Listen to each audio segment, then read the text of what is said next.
All right, moms, welcome to another Friday discussion. I have been looking forward to this all week.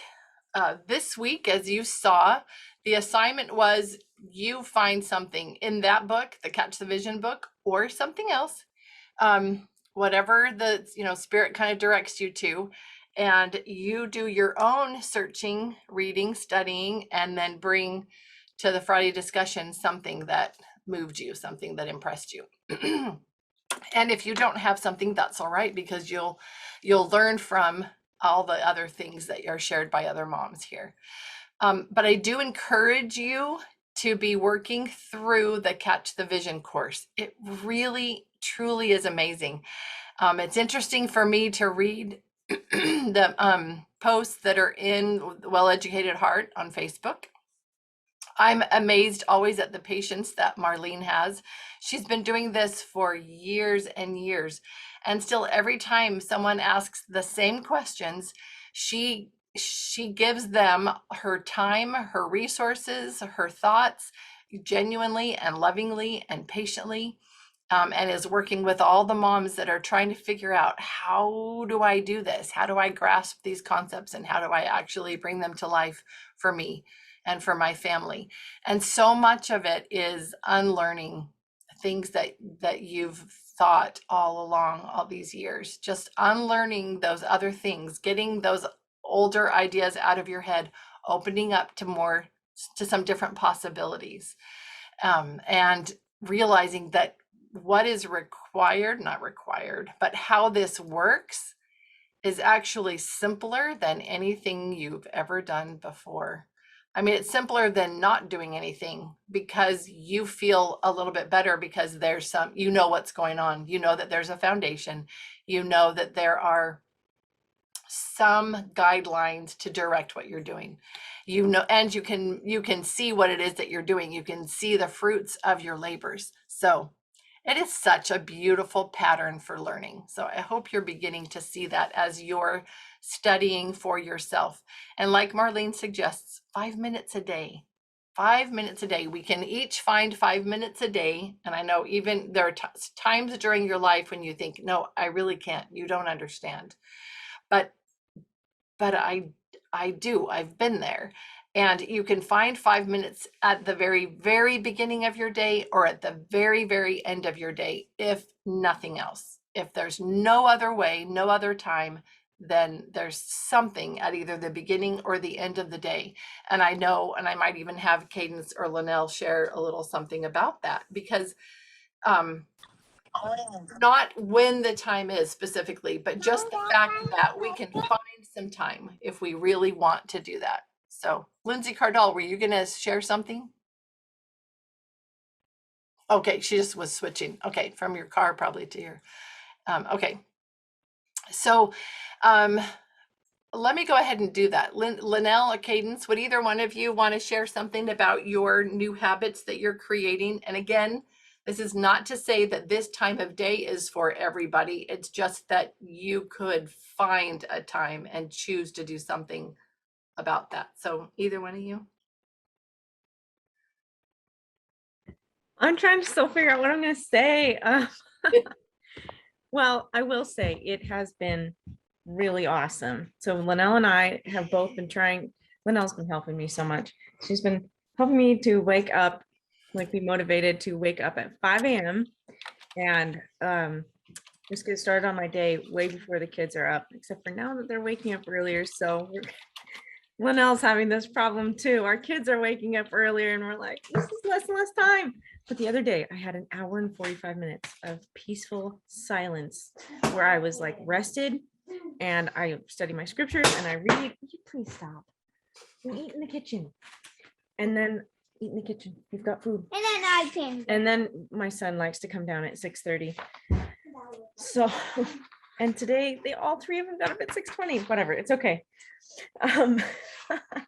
But it's been so great, and I feel refreshed, and I kind of want to get up a little bit earlier than that, even, because then I would have more time. But the problem is getting to bed earlier. So Linnell has been so awesome. She like messages me and she's like, okay, I'm heading to bed. It's 9 o'clock. I'm trying to head to bed, And so, and I will say that a sleep mask has really helped me with that because everyone else is staying up later. Not everyone, but my husband and maybe one or two kids. But pencil for my school. So, I don't know what else I was gonna say, except for that also talking with Annelle has helped me so much because we're both in that tough stage with little kids that need our attention all the time and that are cranky, and it's hard to deal with. And it's just been really helpful and easier for me to have somebody to talk to about it, where we're not complaining, but we're just like, hey, can you relate? Like, what have you done? Or like, can you just give me a little of solidarity here of that it's hard work and we're doing it. So that's anyway, Linnell, go ahead and you can share more eloquently than me.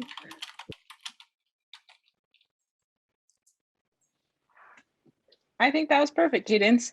I just want to add that for me, it was a mindset thing because I always thought that I couldn't do it. I always thought I was a night owl and that there's no way I could wake up early. So seeing somebody else do it and do it successfully was one inspiration, but also two things. One, Sarah had commented just in passing in one of her messages that she reset her circadian rhythm, something like that. I don't know details. Maybe Sarah can talk about that if she wants to, but I had this idea that if I'm always used to sleeping at 12 or 1 or 2 and waking up at 8 or 9 or 10, I can easily change that. So I just had to flip something in my mind that, okay, it's possible. I can do it. Anyone can do it. And I wanted to be one of those people. And then the other inspiration came from Cadence, who shared from her dad about hours and just a way to think about time, that every hour that you sleep before midnight counts as 2 hours. So you actually feel more rested if you can sleep earlier. And so talking with others helps a lot because you can learn from them and help change your perspective and your mindset. That really helps. I love it. I love it. And I love just hearing you guys talk about it. And I've talked with Linnell about it. And I love it. I love that and other ones of us have done it. Like, I know a few of you have done it with the meditation. And then Lindsay Bunting and I decided to do the meditation again. And so we're being accountable to each other about that.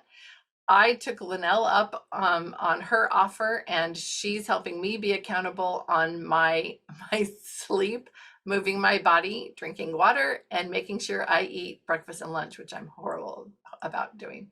So, and it helps for me to feel like, okay, I've got to check in, So having somebody that you can check in with helps. Having someone that will support you and encourage you, that helps. Having somebody that you can talk with about the challenges that you're having, all those things help. Okay, so question for all you early risers. And some of us, that's just a natural thing, and for others, it's got to be a choice because it just doesn't happen naturally. Are you good sleepers? Do you get uninterrupted good sleep? Are you deep sleepers? Those are really good questions, Cass. Okay, Amy, I mostly get good sleep, but it does depend on how many times my youngest sneaks in. Oh, yeah. Yeah, Rachel's a horrible sleeper. Me too. I'm horrible. But you almost always awake early. Well, that's from your teaching seminary. It just gets that habit in your body, just doesn't sleep in. I do if I have a sleep mask on. That helps me too. Linnell, that's funny because you mentioned that to me. And that's how I sleep. I sleep so much better with a sleep mask. Yeah. When you have little ones and they're waking you up during the night, that makes it a lot harder because that's different sleep. And that's maybe not even a thing you have to worry about. Like I said, this is not something for everyone for every stage of life, but this is just one option, one way, and a way that these two moms are making this work. Okay, so we've got sleep mask recommendations going on over here in the chats. Oh, that's funny. Yeah, there's some that I've worn upside down too. I have a pack I got from Amazon and that I like. Go ahead, Sarah. Sorry, I just wanted to add what Linnell was saying about how I helped my circadian rhythm. Like, adjust, I guess, to be able to wake up earlier in the morning on my own. I think the thing that helped me most was that I plugged in a lamp near my bed that was on a timer. So you know those timers that you like set your Christmas tree on, and you just set the hours that it's gonna turn on and turn off. I set one of those on a lamp near my bed, and it's just a little salt lamp, so it's not super bright, but it's bright enough that in the wee morning hours, you know, like when you kind of wake up and you're like, oh, this is really nice, and my bed is so warm, and I want to sleep more, and then you fall back asleep. It was bright enough that like through my eyeballs I could see, or through my eyelids I could see the light that was on. And I just made a commitment to myself that when the light's on, it's morning time, and it's a reasonable time to wake up. And I just had to remind myself that it's okay for me to wake up when the light's on, and I commit to wake up when the light's on. And so I didn't like set an alarm or anything for myself, but I just committed to do that every day. And eventually I started waking up like when my ears heard the click in the morning that turned the lamp on. And it was just like a really gradual process. But now, like, my body just wakes up whether the lamp is on or not. Actually, I don't use the timer anymore. But I wake up at 6:30, and that's my time. I don't wake up at 5. Like, that's too early for me. But yeah, it just kind of, that helped. I guess your eyes, when they start registering sunlight in the morning, that helps set things. So that was my substitute for sunlight, but seems to work for me. I love it. Those are great ideas. And I have read and learned about that if you change your wake up time or your go to bed time or things like that in 15-minute increments, that your body gets used to that more easily, and it's not such a, big shock. So if you feel like, okay, I'm really struggling, there's no way, but that would be a benefit for me, then you could consider that, just 15-minute things. Okay, cadence. I also don't always wake up at 5. Sometimes it's later, like 6:45 at the latest, but I'm working on getting up at 5. Yeah, whatever your goals are, whatever it is, know that you can do it. But none of us are perfect at anything, and there are days and times when things just don't work out.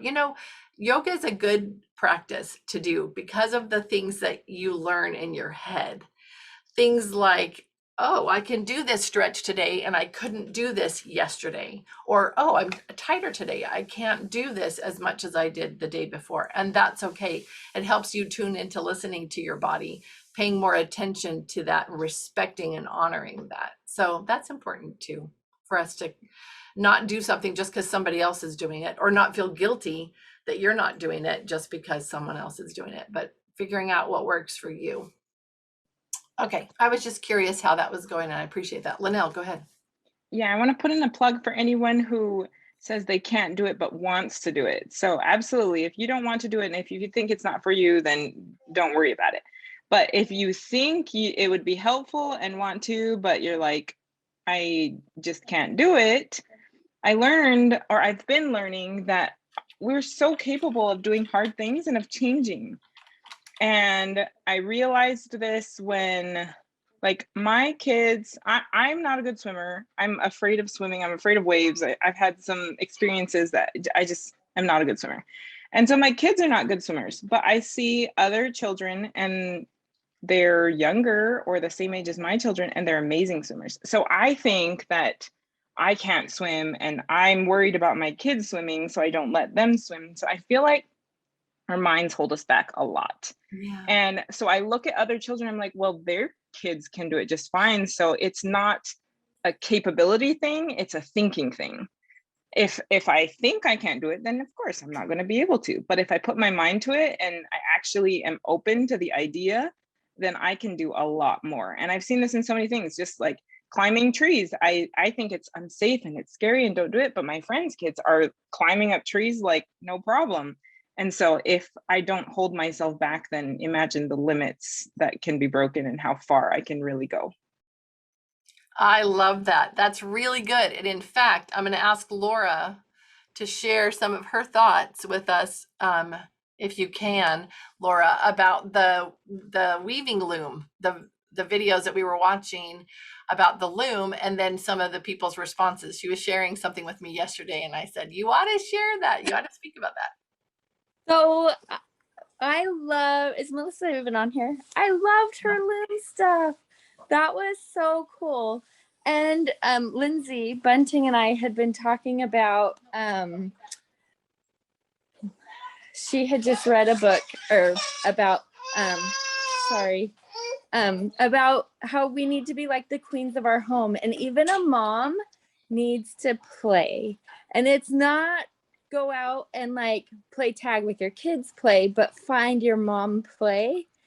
And so as people were saying, you know, that's amazing, but I could never do that. I thought, okay, that's, you know, I'm in that boat too. Like I could not see myself sitting down and doing that loom. Like I just don't have the time. But I love the example that Melissa is of taking the time to play and to create those things, and be the example that she's being to her kids of being creative. And yeah, so that was my thought, is I love the example that she is being to us of really taking the time to play, however much time that is during the day. I don't know how much time she actually gets to spend doing the loom, but I love that she has created that, and the example that she is to me for that. So Okay, now don't go away yet, because I also want you to address your response to, I know you don't want to, probably. That's why you were trying to cut out early, but I'm not letting you get off that easily. Because the other message you have is a good and positive and encouraging message to moms who think, well, I just can't can't what? do Sorry. anything, do a thing. Oh, I just can't do that. That's just not me. I can't do that. I don't know what you want me to say. But I think we all Nothing have specifically, but if you hear a mom that says, oh, I can't do that, I can't do that, how do you respond to that? I don't know, that we all have our thing that makes our hearts happy, that would bring us joy. And it's so important to spend time doing those things. So, you know, you might think to somebody else, that thing is not for me, but there is something. So it's so good to, you know, I always tell my kids, what's the thing that makes your heart happy? What brings you joy? That's where your talents are going to be. That's where your gifts are going to be. So let's pursue those things. And okay, we don't have video games in our house. You know, it's not going to be things like that. It's going to be true joy, things that like really bring peace and joy into your heart. So. Wonderful. Thank you. Sorry to put you on the spot, but I appreciate that so much, because that's really important for us to understand. It's okay if we look at somebody else's thing and our response is, that is so cool. I love that. I could never do that. That's okay. But just don't go from there and say, so then I'm less than, or I don't have a thing. I don't do anything. Use that as inspiration to help you find your thing. Anyway, Melissa. Well, Laura, that thought made me laugh because it's very true. You know, my mother-in-law one day said, don't you love like playing in the garden? Why don't you play in your garden and dig in the dirt, plant flowers? Like, isn't that relaxing? Why don't you do that more? You'd be less stressed. And I looked at her and I just was like, I'm allergic to like 10 different grasses and 2 different pollens, and no, gardening is not fun for me. I have to like throw on long sleeves and take drugs beforehand and take drugs afterhand, and I feel like crap all day. That isn't relaxing for me. And she just looked at me and went, oh. Because in her head, if it was relaxing to her, it would be relaxing to everyone. And it obviously isn't a relaxing thing for me. But I just thought, I said, I love that you love that. But I like different things are my thing. And realizing that your kids are all going to have different things. I married her oldest son, so she is still figuring out married children. But yeah. I said, all your kids and in-laws are going to have different, your grandkids are all going to have different things that they love. And that's what makes the world interesting. I don't do music, but I'm grateful people do. And I'm grateful people have beautiful gardens. And even though that's not my thing. I love it. Thanks, Melissa. And thanks for just giving us such an interesting week and all those lessons about weaving, and your fabric that you made is just beautiful. I've enjoyed this week so much. So many great things. Okay. All right. So moving on from here, what are some things did you find some things that you read that were inspiring to you? Something that you want to share? Anybody?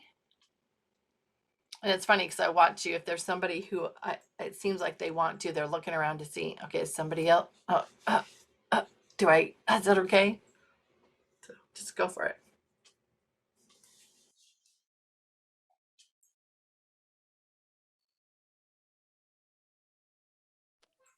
Well, Okay, I can share. Oh, go ahead, Melissa. Sorry. This week I have been reading my scriptures mostly, but I have been thinking about I've been looking up the Hebrew meaning of different words that I'm studying, and I've never done that before. But I was reading about being still. Like be still and know that I'm God, those sort of scriptures. And the word for still in Hebrew basically means, it doesn't mean like freeze or be quiet. It means to relax, to put your hands down, to let go. So basically it's saying like, let go, chill out, and know that I am God. And there's a word like really closely related to the word for still, and it basically means healing and mending. And so for Hebrews, when God said, be still, he was saying like, take a step back, let go of what you're trying to control, and let me mend and heal you. And so that's, from my understanding, I mean, I don't speak Hebrew, but from what I looked at, my understanding is that that's what they'd understand that verse, those scriptures to mean. So it wasn't be quiet or stop, freeze. It was let go, relax. That's beautiful. That's really very powerful. Continue. I'm just sorry, just commenting. I needed that. That was for me. And I have a hard time unwinding at night. And I was like, I'm really going to try tonight just to let go. And so I was laying in bed and I was just like intentionally trying to not think about anything and not think about what I had to do tomorrow or what my kids needed or what I needed to do for myself. Just let go. And I fell asleep so fast, and that never happens for me. But after that, I was reading another scripture about order, talking about order, getting your houses or your families in order. And I looked up the Hebrew word for order, and the Hebrew word for order, there's a Hebrew word for speak. And basically, when the word speak is used in scripture, the Hebrews would see that as arranging your thoughts in a specific way or ordering them. And so it talked about how when like a general is looking at a situation and trying to figure out the best way for his troops to create peace and harmony, he arranges things in a certain way, and then he doesn't give a speaking to, he gives an order. And I've always thought about like a house of order as being an organized house. So when my house isn't organized, I'm like failing horribly. But it talked about, it's also related to the word arranging. So if you think about a composer arranging music, he creates things in a way that if someone follows the arrangement, there's organized and harmonious tune. And so when we think about a house of order, I thought about it as a house of orders. And it said that the 10 commandments in Hebrew is actually the 10 orders.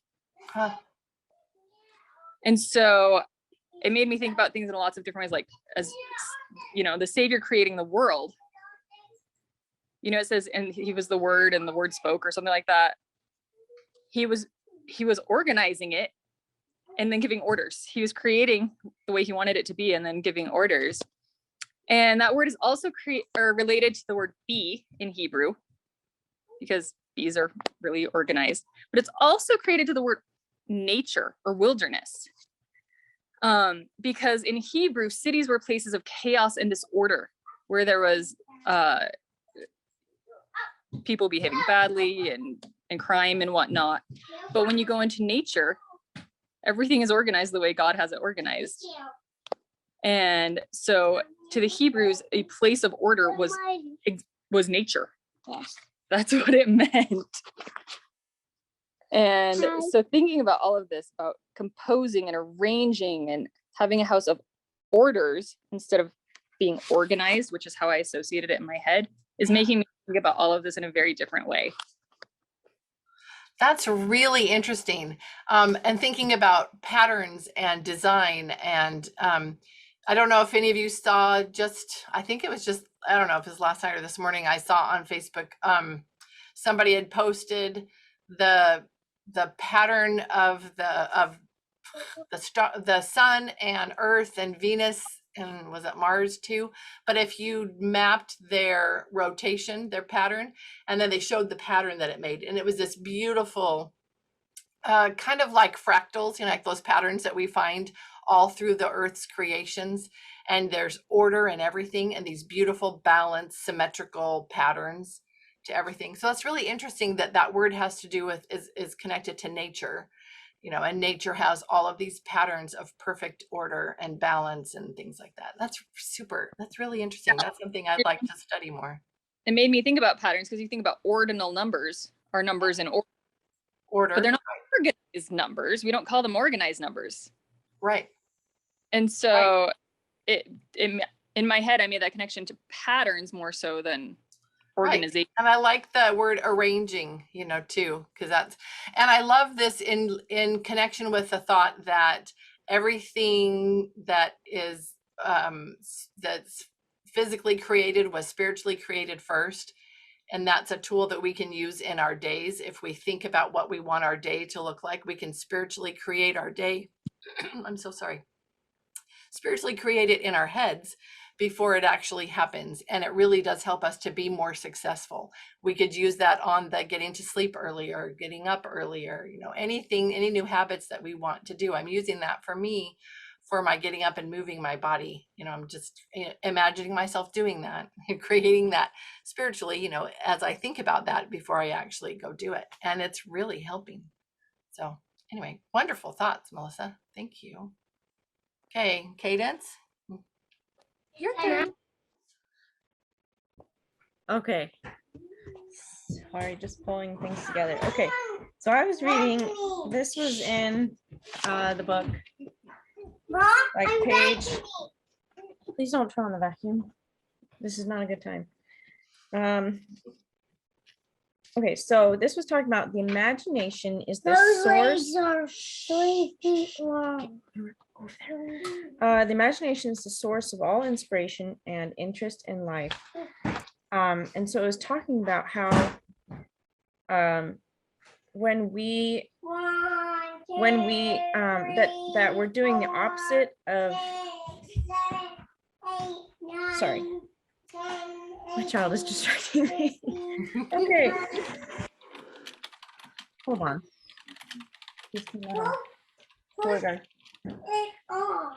Okay, our focus on academics in childhood, the mechanics of learning, is hardening the hearts and killing the imagination. Hold on. It's so funny. It's just poor Cadence. He's just doing that because we're all here. It's like, when the telephone rings, same concept. I mean, you guys probably don't know that because that doesn't really exist in your lives, but that's how it was for us older moms. Telephone rings, your kids all of a sudden need everything. So anytime any of you try to talk, go ahead, Sarah. I've just got to say, that's kind of the reason I haven't been on Marco Polo, or not on Marco Polos. I haven't been on Zooms, is because I'm afraid of that happening. And so that's actually really comforting that it happens to the other moms on here. So I don't have to be afraid of No. hopping on when my baby's not asleep. That's when you moms, when you very first come on, that's why I say we're very genuine, we're very real stuff happens. It's okay. That's why I have control of the mute button. It's all good. I love that. Thanks for your patience. Of course. Of course. You just Okay. lock them all out and then Well, everything's I good. put on Little Bear, so Oh, I I love should have done that before. I love it. Yeah, it's great. Camera's still okay. Okay, sorry. So it's talking about how the imagination is like this wonderful thing that we don't want to kill that, because it brings a lot of joy in life. And let's see, yes, if we focusing on the mechanics is hardening kids' hearts and killing their imaginations. And so this was something that really struck me when I was reading it, because I've had a lot of focus on my son, like, okay, you do your math and then you practice your handwriting and then you know, and while those are important things, it was so interesting to read in here about what the Greeks did, because they did the opposite, where they exaggerated the importance of speech and they neglected writing a little bit. But now she says, we in our day have gone to the other extreme and are exaggerating the importance of writing as an agent of education to the exclusion of the earlier and more simple and natural method of the human voice. I thought that was so interesting. So I was thinking of my son right here. So children developmentally can express themselves far more naturally in speech than they can at writing at age 6.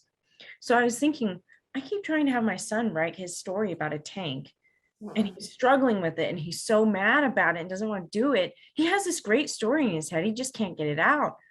So after reading this, I thought, well, why can't he just tell me the story and I'll write it down and he can draw the picture? And it was awesome. He wrote like a whole page of his story, and he was so excited about it, and his ideas were so interesting, and he could get them out faster instead of just being stuck on, how do I write this one letter? So I thought it was just so fascinating that we need to focus on the voice things at this age versus the writing, because that the writing will come later. And good writing, like, oh, here's what it said. Okay, so where is it?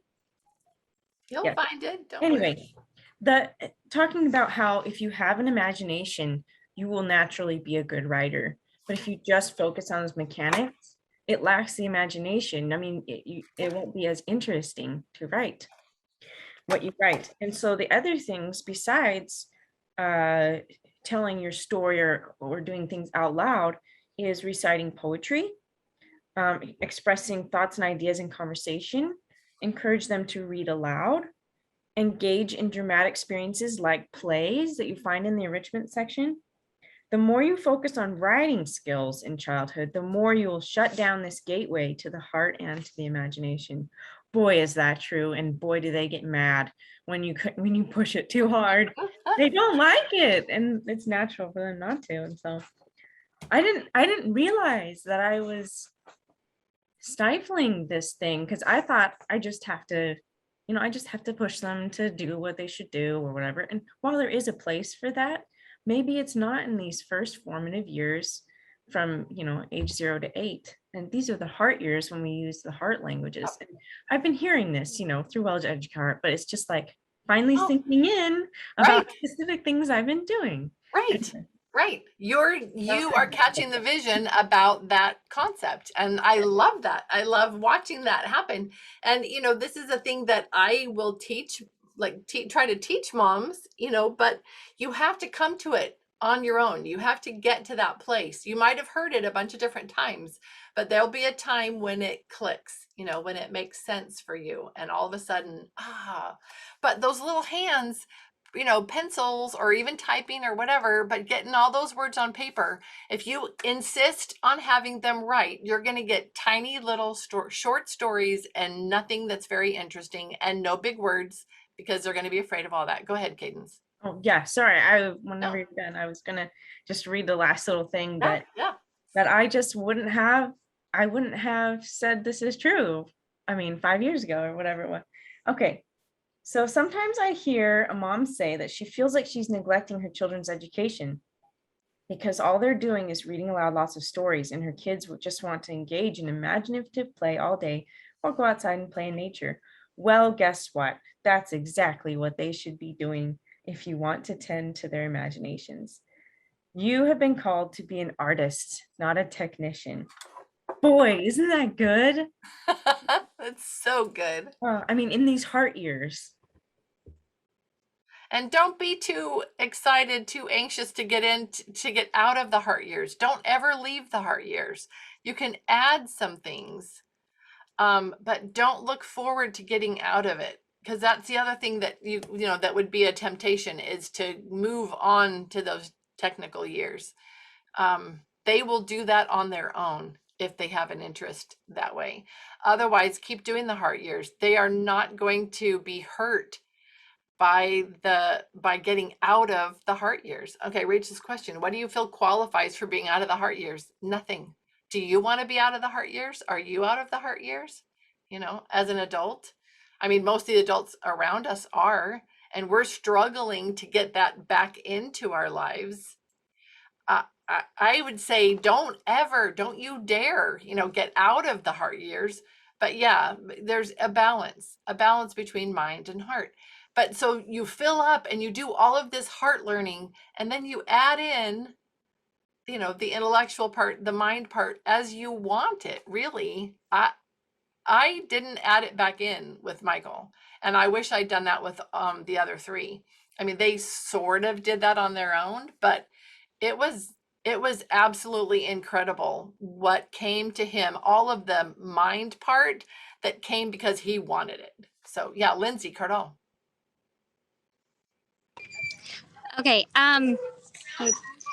So I didn't realize you were supposed to come prepared, but this does remind me about something that I read earlier I've been listening to a book about Joseph Smith, and it's interesting because I was thinking about like how he came to learn the gospel. So God didn't just like sit him down one day and be like, okay, this is the plan of salvation. This is what you have to do. And this is the gospel. This is preached. And like, he just little by little, he taught him like over years. Like Moroni came like once a year. And like, even after that, as he was translating, he learned about it little bits at a time as he translated, And so, and also I was thinking about like how our kids learn and how we learn.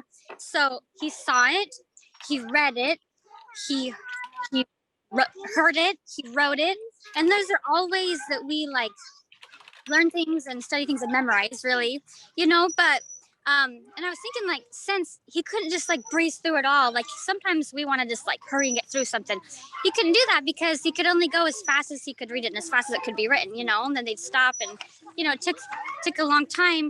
And so since he could only do it little by little, he had a lot of time to ponder about it and to think about all these new ideas that have never been heard of. And then, they're like, he and people who translated for him they're like, wow. And I can just imagine them like talking about it. What do you think that means? Let's go pray about this, and then they'd like get more answers to like things that he was translating. And so I just like little by little, he was able to like learn about all that. And so I don't know, something that someone said just reminded me of that. And I was just thinking like, how Marlene says, like, don't get indigestion, like just let it sink in, like just a little bit at a time. And it was a long process for Joseph to gain his testimony, and I never thought of it like that. So I just thought that was kind of cool. I love that. That's a really great example of somebody taking that time. It was built-in time, but still having that time to be able to think about and ponder, something that was coming new into their mind. I love that. And yeah, I like this recommendation for Draw Right Now. We use that with my kids. Of course, there was nothing online about it back then, but we just have the books. In fact, I was thinking about getting them out for myself. I always wanted to do it when my kids were doing it and I didn't. So I thought, well, I could do that. Maybe that'd help me. Anyway, okay. What else? Anybody else? Things you're, oh, I do want to go back to what you're talking about, Cadence, just if you guys don't mind. With my kids, I'd been reading Charlotte Mason, in the beginning, a whole bunch. And I had read, don't have them write, have them tell you, do the narration, And so early on, my kids weren't writing. And so we didn't do a lot of writing. And I've seen all the richness that comes from them just being able to tell you about what they've learned, because you'll get so much more. I would get, pages of stuff, and I would type up what they were telling me. Sometimes, a lot of times I would just listen. Other times I would type it up, and then I would let them pick a font, and then I would print it out, and then we would collect that as their book of stories that they wrote. And then they could draw pictures to go with it if that was their thing. And I have one that wasn't. He wanted no pictures. We did not need illustrations. The words were all we needed, but they could do what they wanted to supplement that if they chose. But they loved picking out the font. Like, that was so cool to pick out all these goofy fonts and print out their story.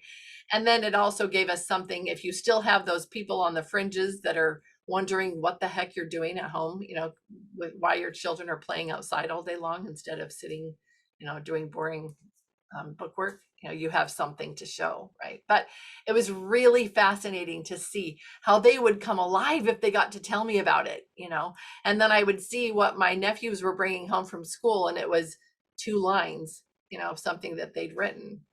It's like, I know there's more in there, but they don't want to write it down. They don't want to do that or figure out the words or, whatever. They've got way more important things to go do.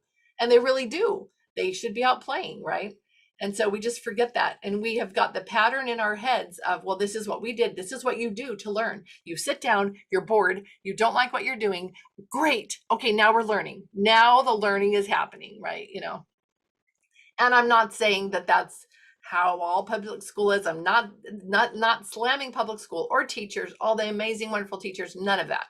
That's not what I'm doing. But, we get that some kind of a negative pattern in our head, and we try to recreate that at home, and all the work, instead of letting them go, letting them play, and letting them feed their imaginations and have these wonderful experiences, so that then they have something inside of them to then build on, and they have a place to file the additional things they've learned because they've built this foundation.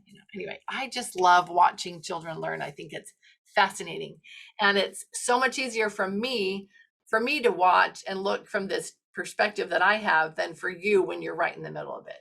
So give yourself a break too when you're continuing to have to learn these principles. Okay, anybody else have stuff from something that you read, something that you studied, something that you came across this week that had an impact on you? And if you don't, it's fine, totally fine, but I'm just going to make sure that we've fleshed that out.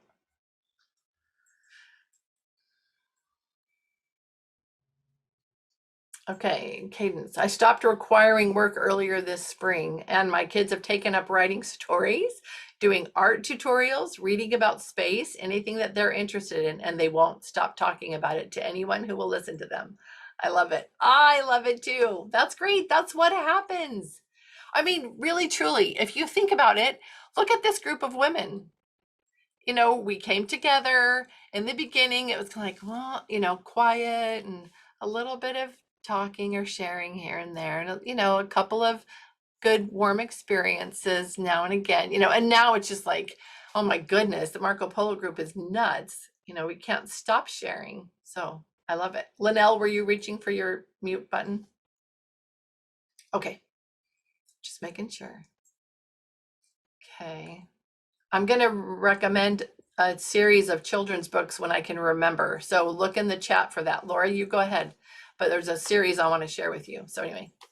If people didn't have anything else to add, I just want to also comment on Cadence and just share my own experience with not making your kids write things. Sorry, I hope, is it too noisy? No. Okay. So my second daughter is dysgraphia. So she can take things in like she did. It's not Read. dyslexic where Yeah. she gets things backwards, but it's the output that she struggles with. So when she was in 4th grade and in public school, her teacher like brought me in and was like, so this is her math journal. And like, she opened it up and she's like, can you read any of this? And no, like anything she wrote, like you could not. We joke at home, even now she's 13 and we call it Catherine's. And, you know, we just don't have her write our menus or stuff on the whiteboard because it's a struggle for her. But so I pulled her home 5th grade. And so now she's in 8th grade. So this is the 4th year, 5th, 6th, 7th, 8th, 4th year homeschooling her. And all I've had her do is read. And, you know, some other things, but mostly all that she does is reading. And she reads and reads and reads and reads and reads and reads and reads. And we had 2 experiences this last summer where this summer, I guess we're still summer, where my sister-in-law had them at her house and had them write a journal entry and wanted them to share what they had written. Wow. Well, and Catherine like wouldn't share. But then she's like, well, I didn't really write a journal entry. I wrote a story. And so she's like, great, let's hear your story. So she shared her story and my sister-in-law was amazed. She's like, her vocabulary, her imagination, the things that she come up with is amazing. And then a few weeks later, she didn't like the way one of her books ended. And so she went and rewrote the way and like continued the story on. And she wrote pages and pages and pages and pages and pages and pages and pages. And we thought, oh, we'll type it up and, you know, this could be a fun story. It didn't go anywhere, which is fine. Like her mind was able to process or, you know, create that. And so I just love that, not requiring the writing, but requiring the reading, or not even require, just let them read, and what it does to their mind and opens their imagination and makes it so, like, as a homeschool mom, I don't talk about nouns and pronouns and where commas should be and punctuation, but they get that. They, you know, they know how to write. Her expression, it's just been amazing to me, the watching her mind blossom as we follow this. It's been really neat. I love that, Laura. I love it. I love hearing about that. That's so cool. And you know, in these days with I'm not going to be able to think of what the programs are called, but you can just speak into a computer and it writes it out, and then it fixes your, you know, what Grammarly and stuff like that, right? You know, and it fixes all of that. They just need to fill themselves with all that goodness, and then we can figure out how to get it out, you know, but they need to be filled. That's our job, you know, it's doing that part. And did you guys read Cadence's post? That is so absolutely incredible. And I love that. It might have been reverse psychology. That's so funny. She stopped requiring math too. She said no more math. She might have been some unintentional reverse psychology, but he's been upset and wanted to do more and more math and is now flying through whatever I can print out. I'm not requiring this. And I feel like, you know, you should also insert in there, I'm not making this up, because nobody believes you unless they've experienced it. He wants it. And I printed out the free samples of good and beautiful handwriting, and he did it all in one day, all of the first grade stuff. I'm not requiring this at all. When they want it, they do it. That is absolutely true. It is incredible, the stuff that happens just when you let our incredibly designed bodies and minds do what they're capable of doing. You know, we limit them. We put the limits on. We say, no, I can't. No, we can't. No, they can't. This is the box you have to perform in, instead of saying, what's inside there? What are you capable of? What can you do? What can you think of? What do you want to explore? open the world to them, create that, spread that feast, invite them to come. That's your job as the mama. Lindsay Bunting. Yeah, I was just gonna add, I've never required it of my kids, and now my oldest two are 10 and 12, and it's funny because they kind of they're almost like bitter about it, but then when I sit down and talk to them about it, then they change, because they'll be like, well, we don't know how to do this because you've never taught us, because I've never sat down and formally taught them how to do multiplication or anything. And so then I'll go, okay, well, what's, like, do you want to do that? Then what's 9 times 12? Like, do you know how to do that problem? They're like, well, yeah. I'm like, okay, so what do you want to learn more about? Because you're responsible for your education and I'm here to help. So if you want to learn more about something, let me know. And then it's funny, they'll come around and be like, I kind of do know that. Or they'll go, we've never done spelling. We don't do spelling lists, Mom. So how are we supposed to learn how to spell? And I'll go, okay, well, there's books that can help you learn to spell. And then they'll suddenly realize, well, I guess we can spell.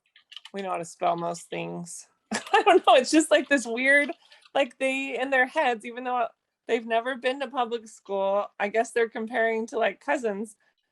They get like almost upset that I don't make them do it. I don't know. It's such a weird balance. I don't even know. I'm like, why are you mad that we don't do spelling tests? And then they don't want to do it and they realize they can do it. It's just, what do you do with that? That is super funny. I don't know. Mine, the things where if they weren't up to speed, on whatever they were measured at church, in church classes. That's where they saw the discrepancies. And I almost wish, like, can you just keep them all together? Can you not break them out into age groups, because that's not necessary. Yeah, we had it just like we had everybody together for a while and it was awesome. It was no problem. It was the teachers that were complaining because they wanted to have their little class, which is okay. And I totally understand wanting to do that. But I also loved it when we were all together. Yeah. So I don't know if you can get your kids past feeling uncomfortable with whoever they're around that they measure. And maybe that's by saying, okay, well, sister so-and-so can do this and this, and mom can't. Mom can do this and she can't do that. Like, I don't know, just kind of saying, we all have things that we can do and can't do and others can do and can't do. If we broke down that idea that we're all in this same place and so we all do multiplication tables. Okay, now we all do this. That doesn't happen any other time in our lives. That's not normal. It's how you have to do group things, or that's how they think they have to. You really don't even, but it's how you can manage it and measure it, right? Which is what they have to do in that setting, that situation. Lindsay Bunting. I can't remember what I was going to say. I Sorry. have something on a totally separate note, has nothing to do with what we're talking about. I was reading in that mother culture book that Laura let me borrow. Yeah. And something just reminded me of, we've been talking on the Marco Polo about artwork and hanging art. And I loved something she quoted from Charlotte Mason that said, the old painters, however diverse their ideas and other matters, all fixed upon one quality as proper to the pattern of mother. The Madonna, no matter out of whose canvas she looks at you, is always serene. We should do well to hang our walls with the Madonnas of all the early masters of art if the lesson taught through the eye would reach with calming influence to the heart. I've thought about that all week since I read it. I just love that. Yeah, like all the paintings we see of mothers, like their faces are very serene and peaceful. So it's kind of nice to have them around as examples of what our faces should look like. Yes, and what they can look like and the impact that can have on the people around us. Yeah. And the fact that peaceful face can make up for the non-peaceful ones that we show them at other times. And especially when we're surrounded so much on social media of negative things. And it's really easy to get into a negative mindset. I really struggle with that. So seeing positive things around me really helps me retrain my brain and retrain my heart really to desire those most beautiful, uplifting, wholesome things and ways of being and acting.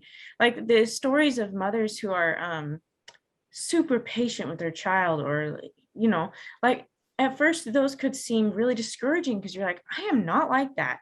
I am nowhere near that. But that's not the point of the story, to compare you. It's to inspire you or even open your mind to a possibility. And the more you read it, the more you start to kind of become like that. Not perfectly and not all at once. And it'll take years, years and years and years. But I think it's so beautiful to read. I love that. And I do think that typing, sorry. I do think that it's important to keep the ideals. You know, there are people that want to tear down the ideals, remove the ideals because that is too overwhelming. It's depressing, it's discouraging, whatever. And I disagree. I think that with the right mindset, if you get Satan out of your head, so he's not narrating, and Brooke Snow shared something this week that was really good, talked about how Satan is the interpreter. You know, he interprets things that happen in your life and tells you what the story is about it, you know, what the person meant, what that situation, you know, whatever it was. If we get that part out of our heads, then we can see these ideals and just see them as motivation, as helpful hints or tips, or ways that we can try to inspire ourselves. I don't think that's a bad thing, as long as we don't beat ourselves up about our slow journey to that ideal.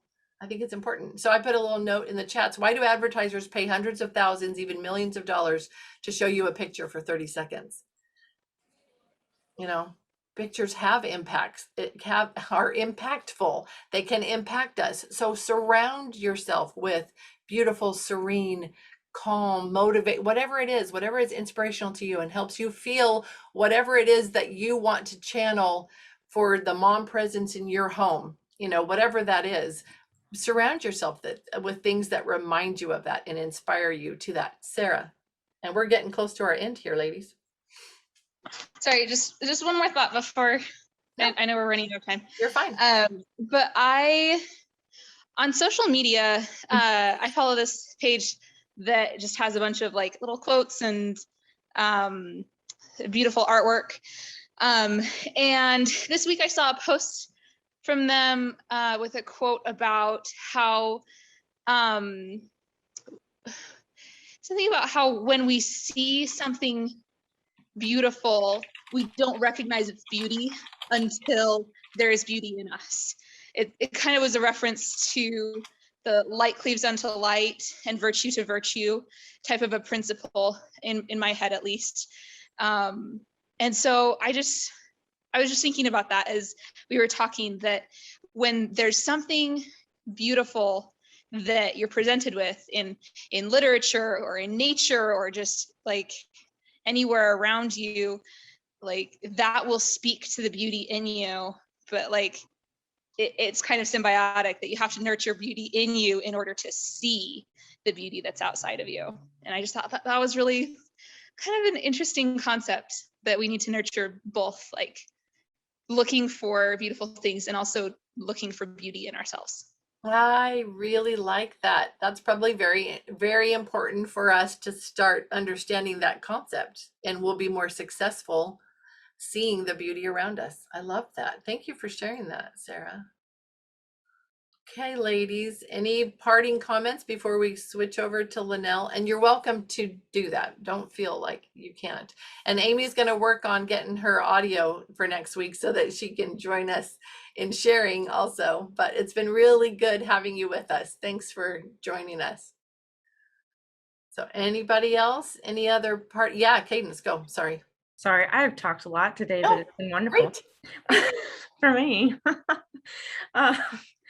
I just wanted to say that while we're reading all these things that Marlene has, and while I think they're so beautiful, the Lord also has his own plan for your children.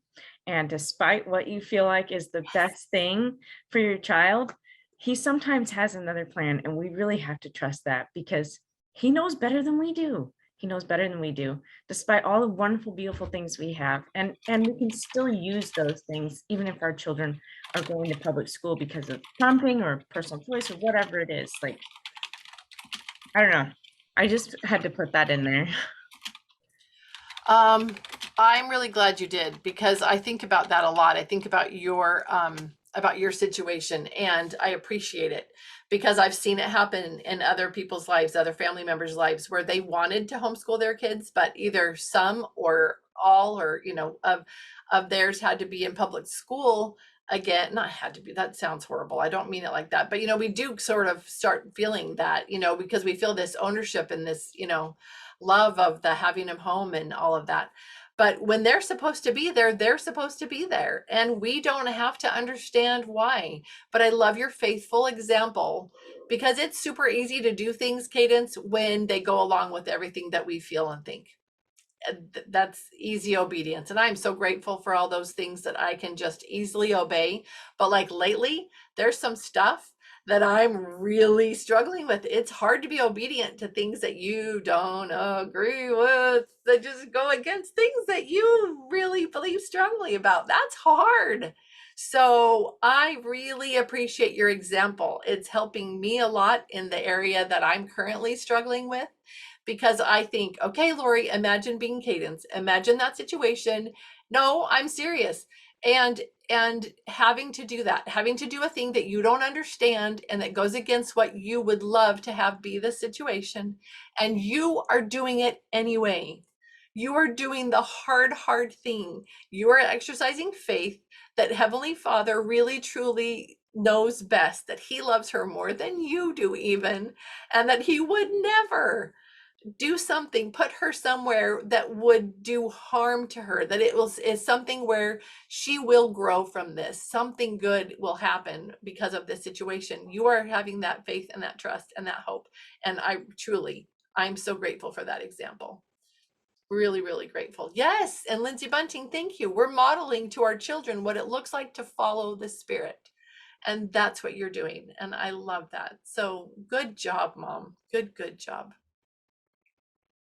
Okay, Linnell, I think we're going to turn it over to you, my friend, to wrap us up. And also, everybody, can I just say, oh, sorry, and I've gone a little bit over, and that makes it hard for Linnell, probably because with her little kiddos. But can I just say publicly here in front of all of you how much I appreciate Linnell and that gift that she has to be able to take what we're learning and summarize it and share it in such a beautiful way. So I really appreciate that gift that you have, and appreciate that you're willing to share. Thanks, Lori. That was nice. Is Melissa still here? Yeah, she is. So something that Melissa said was so helpful for me, because I had a really hard week, and an especially hard day this past week when my kids woke up at 4:50 and stayed awake. It was an awful day, and it never got better. It just kept getting worse and worse and worse. And so I reached out to Lindsay. I said, Lindsay, what are you doing? You're so disappointed. You can't let go of it. And you're just mad, and you just want to be mad, and you want everyone else to be mad with you, and you don't let anyone be happy. So I had that kind of day. And so what Melissa said about being still, you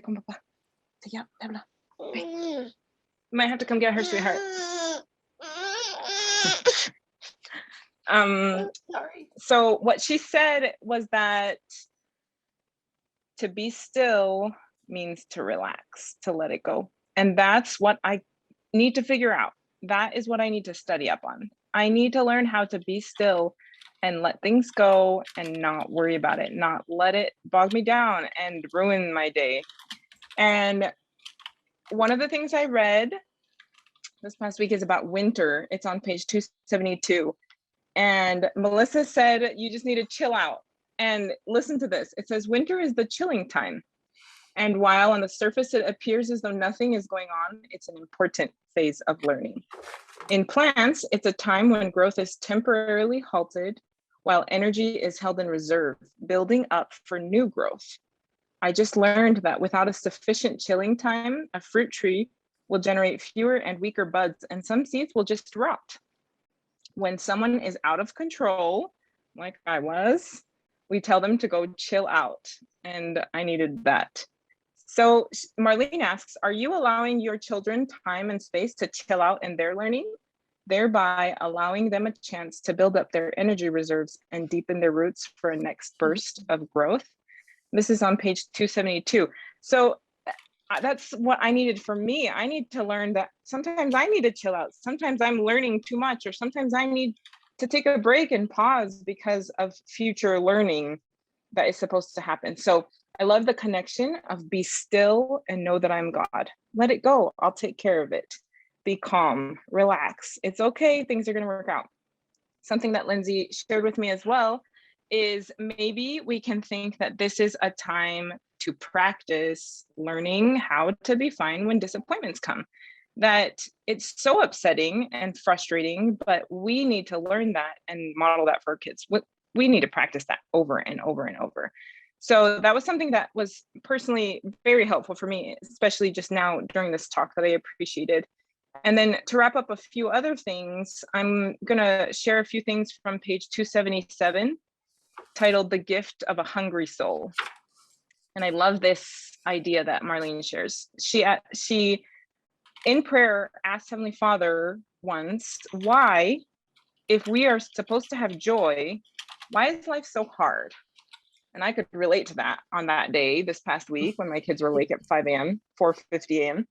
And it was such a hard day. And so I'm like, Heavenly Father, why is this so hard? Why am I so grumpy? Why can't I get out of this? Why can't I move on and find joy?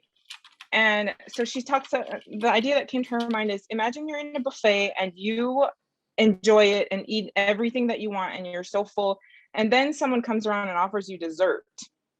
And it's a delicious dessert, but you're too full. So you say, no, thanks, I'm good. And so what she says is that sorrow and hardship is what makes our souls hungry. We need to go through those difficult times so that we want the dessert, so that we are craving it, so that we have space in our tummies and in our lives for this joy. And that was a really neat analogy for me. I had never thought of that before. Like, I know that we need to hunger. I know that our souls hunger. I know that we feel hungry, but to put it in this context where this trial is making me hungry, or this trial is giving me space to be hungry so that I want a blessing. And she says the proverb puts it this way: the full soul loatheth an honeycomb, but to the hungry soul, every bitter thing is sweet. The full soul loatheth an honeycomb, but to the hungry soul, every bitter thing is sweet. And it just puts a lot of perspective and context into why we go through trials and struggles, so that we can be hungry and we can seek and yearn for this joy. And I think it's perfect also to apply to our children, that we can't force these things because then they're too full and they're not hungry for anything and they don't recognize the sweet of what we have to offer for them. But when we just let them eat when they're hungry and eat what sounds good to them and eat when they want to, then they'll have enough time to be hungry for it. She continues and says, I think the hungriest time we find ourselves is when we feel a critical need for guidance and comfort, and we feel we have complied with all the Lord has asked, and the Spirit seems silent.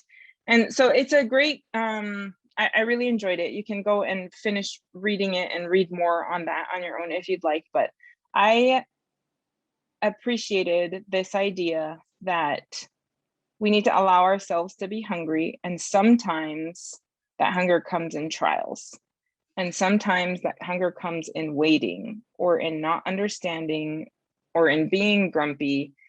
And as we just push through those times, we will have a sweet dessert at the end, that we can enjoy the beauty around us and recognize it because we have a space for it.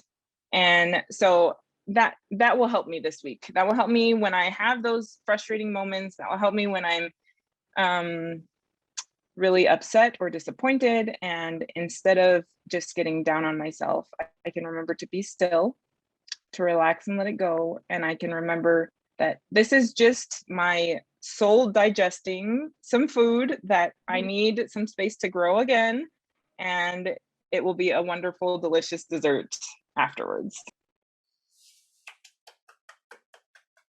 That's so beautiful. Thank you so much. Look at all these wonderful lessons that were put in front of us today for us to learn, and things that were so personal for some of us and so meaningful, things that we each needed. And I love that. I love that. Thank you for sharing. Thanks for coming. Thanks for showing up. That's also important. You moms are really, truly amazing. You are part of a team that is being prepared to go out and do something amazing. So thank you. Thank you so much, Linnell, for that wrap up, that summary. Have an amazing weekend. Keep Ida in your prayers. There's lots of stuff going on with them as they go to pick up their girls. So remember her and her family in your prayers. Bye, everybody.